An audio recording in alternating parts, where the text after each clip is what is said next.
Hey, okay, you've reached the end. I'll give you what I think is going on here. So I think typically when you see a sentence like this, Barack and Michelle are married, really what we want to say is Barack and Michelle are married to each other. So this symbolization key isn't going to work. If we just take this straightforwardly and see and think that means we must have an and connective, you're going to have trouble. You're going to miss something. So like if I wrote B and M with this symbolization key, as you'll know if you clicked on option A, that's saying like Barack is married to somebody, Michelle is married to somebody. Like I can tell you, my uncle and my grandfather are married. They're not married to each other. They're each married to different people.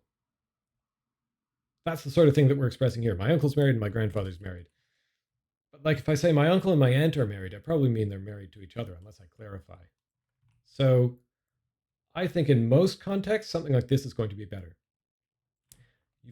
You've got the English word and showing up in an allegedly atomic sentence, right? If it's in your symbolization key, then you're saying it's atomic.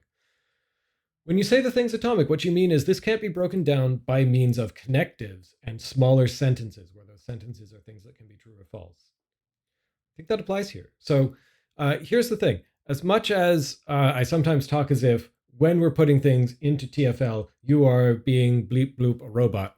But really, when you're doing symbolization, you are not. You are preparing things for a robot. You're trying to come up with a formal representation of what's being expressed in English or whatever language you go and apply this stuff to when you go back home.